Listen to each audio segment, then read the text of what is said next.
tell us a little bit about some of your challenges with vacation rentals. There's always, I guess, the hope that you get renters who appreciate your place and look after it. A termite inspection, Yes. no matter what the building inspection says, get a termite inspection. Do you prefer living in town or up there on the water? What's been the biggest challenge when you're renovating something? Hi, my name is Suzanne Moore and I'm a real estate broker here in Key West. And I'm doing a series of videos on some of the mistakes that buyers can make when they're buying properties here in Key West and in Monroe County. And today I have a good friend of mine, Birgit, who's with me, who's bought and sold many properties over the years here in Key West and Monroe County. So welcome, Birgit. How are you? Yeah, good, thank you. Good. So we're going to get into it and I'm going to ask you a couple of questions and you can tell us of how your own personal experiences of buying properties down here. So looking back at the properties you've bought in Key West, what do you feel is the biggest mistake you've made as a buyer over the years? Well, I would say that of the multiple transactions we've had, there wasn't really one nasty surprise, which is a good thing. Mm-hmm. So if I had to pinpoint one, it would be inexperience, I guess, and lack of appreciation that tropical climate has got its own challenges. And I'm not even talking the weather per se, I'm talking termites. Right. Termites are a concern here, and the one property I'm thinking of, I would have been well advised to do an inspection rather than just trust the seller's agent's comment, which was, well, everyone has termites and as long as you don't have an infestation, you're okay. Right. And I think I didn't really understand and appreciate what that meant. Right. So what happened? That particular property was attached to some other property? It was not attached, it wasn't a townhouse, it was freestanding. However, it was like landlocked, so to speak. It had fences all around and the previous owner had pushed out one of the walls and put in a laundry setup, which meant that there was no way to walk around the house. Right.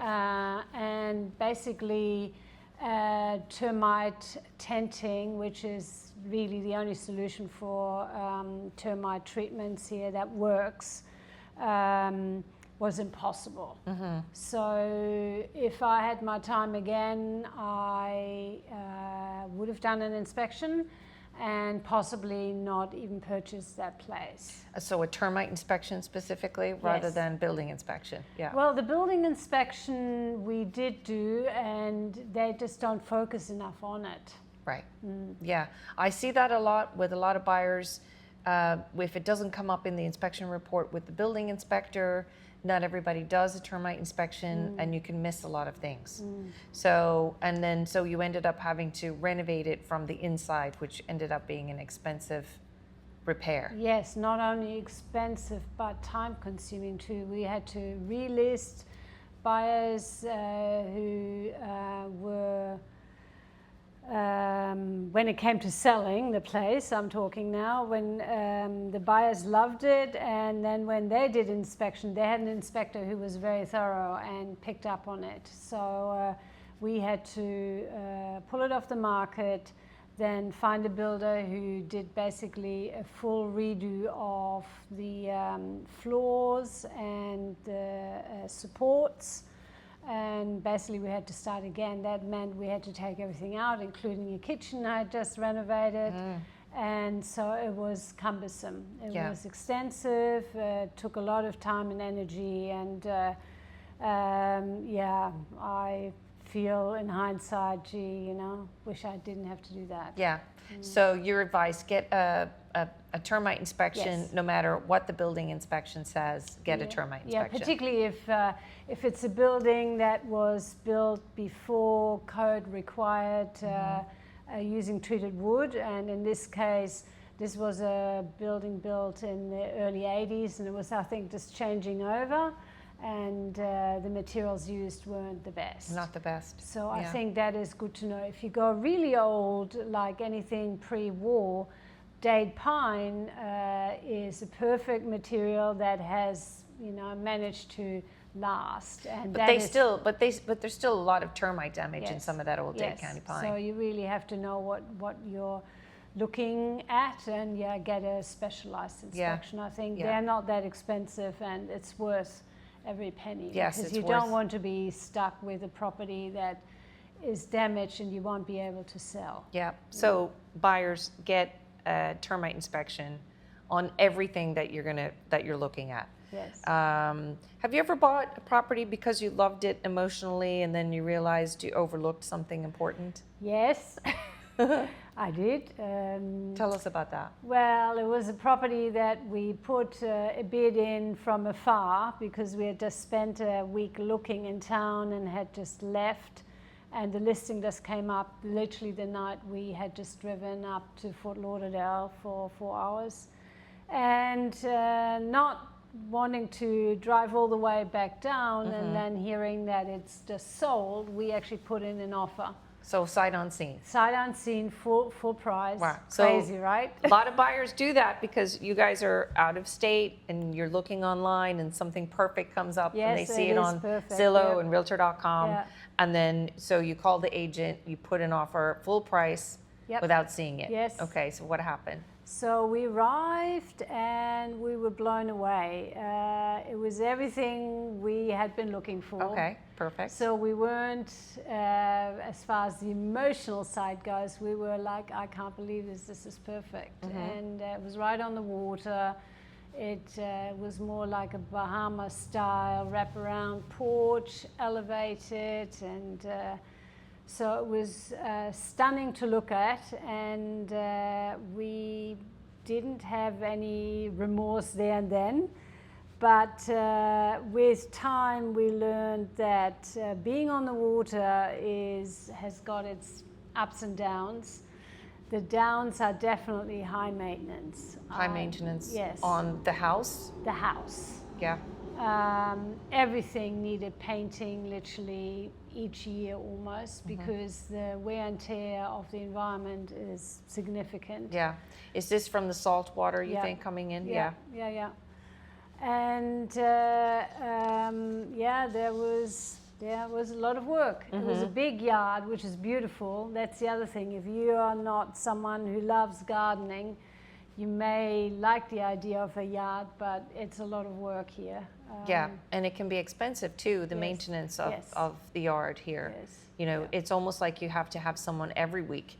If they come every other week or Yeah. every 3 weeks, Yes.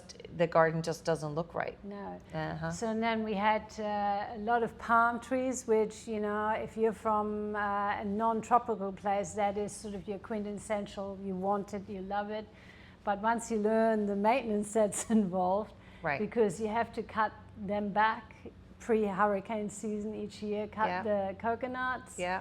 and that was massive. Yeah. We tried to do it ourselves, even rented one of those cherry pickers, and it was, you've got no idea. No, that wasn't good. No, it wasn't good. Yeah. So we then went over to getting some help with that. But there's a lot of effort involved in maintaining a garden. So you ultimately sold that house Yes. and then moved back down into to the town. island. Yeah. Oh, actually, that was our first house, so we moved into town after that. So- Decided. Do you prefer living in town or up there on the water? Actually, I prefer living in town. Yeah, Yeah. living town, the island lifestyle. The island lifestyle in town, that is very social. We've had 5 years up on the water and doing all the boating and being a little bit on the quiet outer.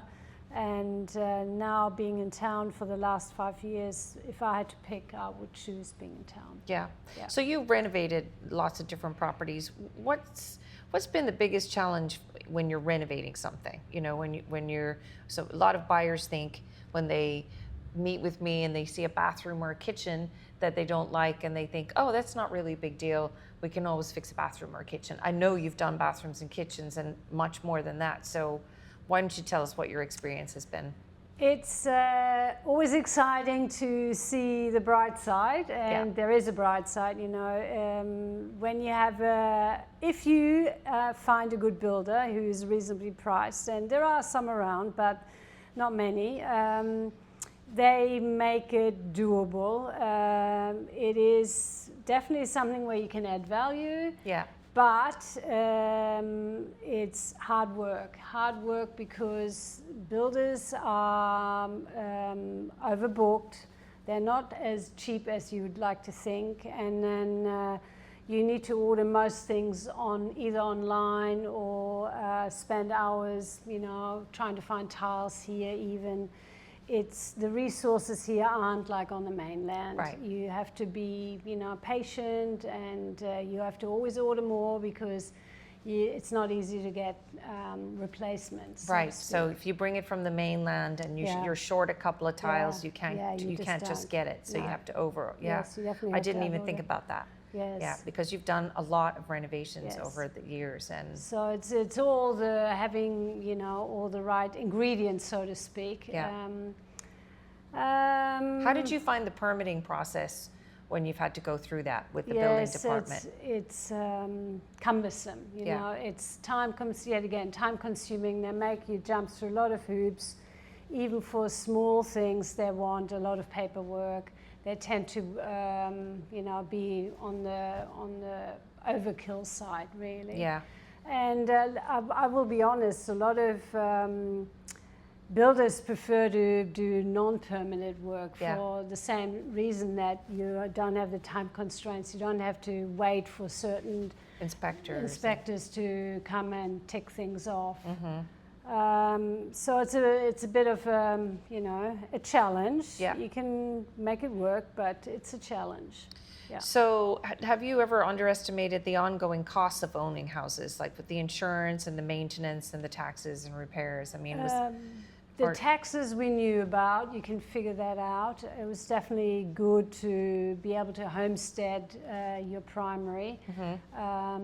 So that makes a difference. I guess the insurance has been creeping up, and that is something that now having investment properties adds to, you know, the equation of trying to make it work. I know that people always think rents are very high. Yes, they're high for a reason. The upfront costs are high here, and the ongoing costs definitely, you know.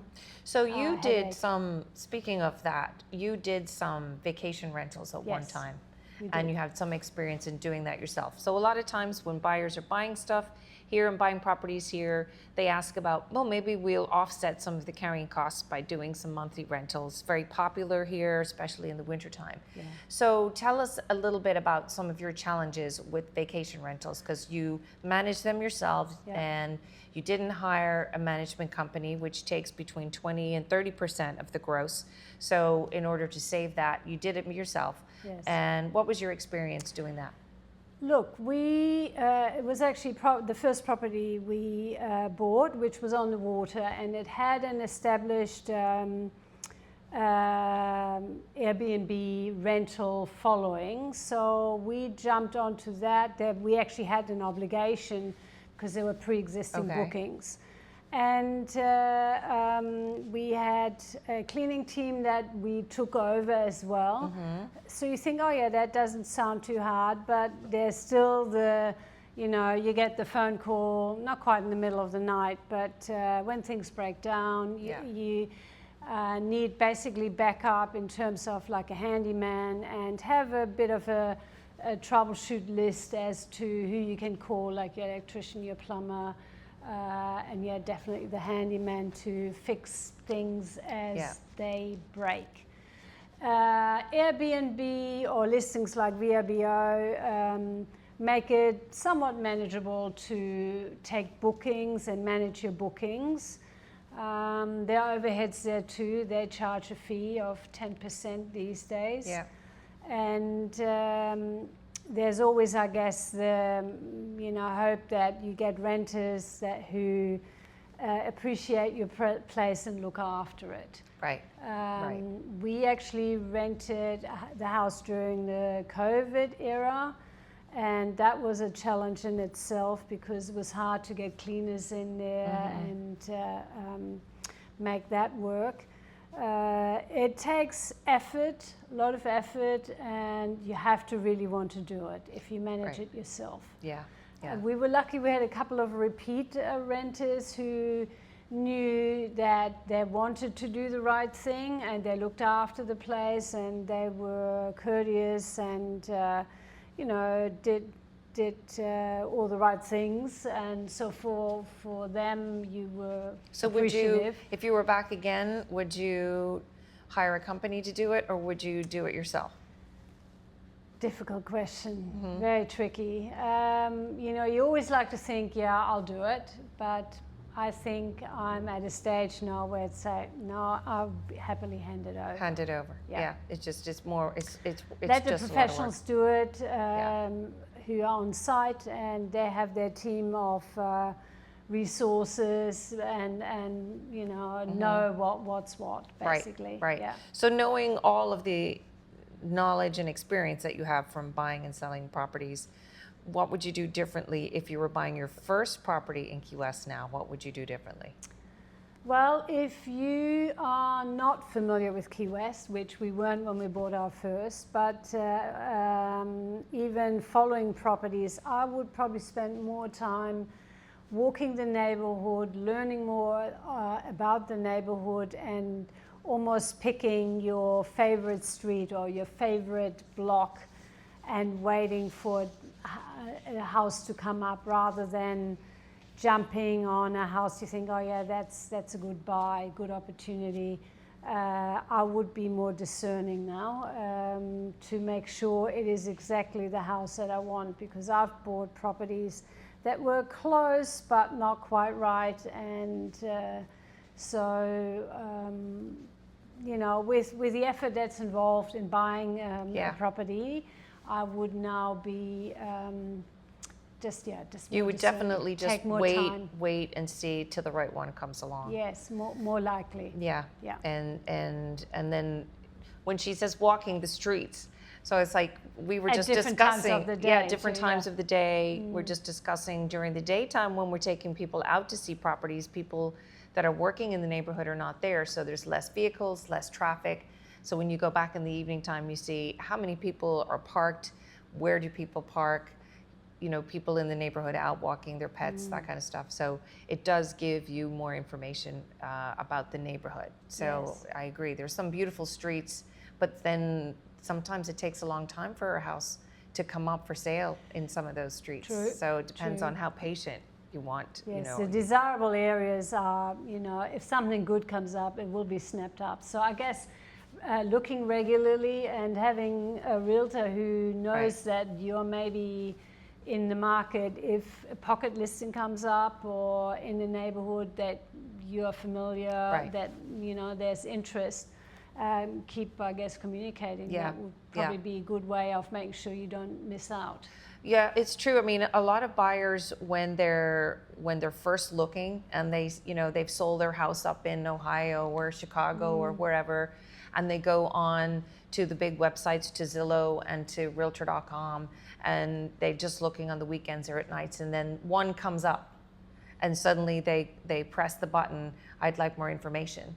Well, that email is not actually going to the listing agent. That email is going to one of the agents that's purchasing ads from that company, either Zillow or Realtor.com. So that agent may not even know anything about the property. Yes. So really trying to find, I'm not saying that that's not a good thing, but when you do speak to the agent, knowing that number one, they live in Key West or have experience in Key West, or they're not just a realtor for 1 month, and that you hope that you find somebody who's experienced. So knowing the agent that you work with is very important. I always say that to buyers, when they're about to make a purchase that they've been waiting for maybe their whole life to make. Yep. And then not working with someone who really knows the area and has some good experience that can guide them in the right direction, so that they don't make some of the mistakes that people make when they're buying in Key West.